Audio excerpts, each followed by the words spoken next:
Massachusetts Governor Charlie Baker says he was surprised by Governor Mills' decision to keep travel restrictions in place for visitors coming from his state.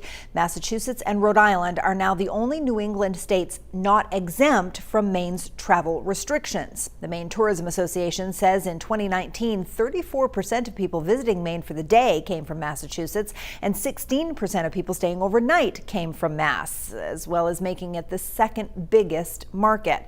The Mills administration says that Massachusetts' COVID-19 positivity rate remains slightly higher than Maine's, and that was the basis for the decision.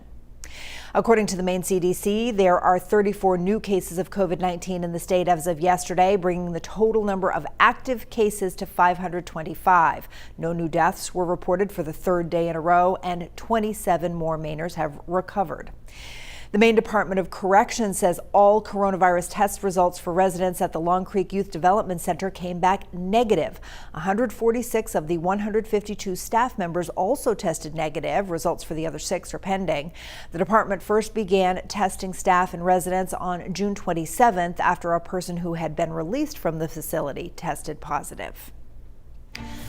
Governor Mills is looking to the State Attorney General's office to clarify any legal issues surrounding a planned executive order to enforce the wearing of face masks. It's not clear when exactly the executive order will be issued, but we are told the governor's office intends to issue it in the coming days.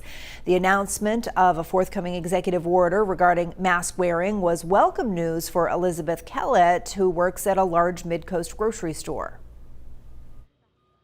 2 weeks ago, I had an incident where I asked a woman without a mask who was coughing on the counter to step back. She took her packaged meat and cheese and ended up throwing it at my head before she ran away. Many people are taking to social media to share their opinions on the executive order, which is in the works. Kevin writes, "Businesses will suffer tremendously. I will not shop anywhere that enforces this." Nick writes, "It's a shame that doing the right thing to help save the lives of the elderly, immunocompromised, and chronically ill is too much to ask some people."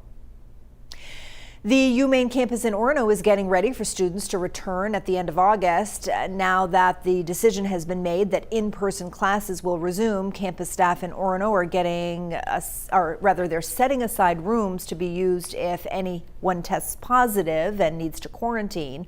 The university is partnering with Jackson Labs and Convenient MD to test students when they arrive and throughout the semester. It's not going to be like any other school year, but UMaine is trying to make sure that students still get that college experience. We hope provide a rich experience here for learning that also includes an opportunity to get to know each other and to begin to form those social connections that are also part of college. The first day of classes at UMaine is August 31st.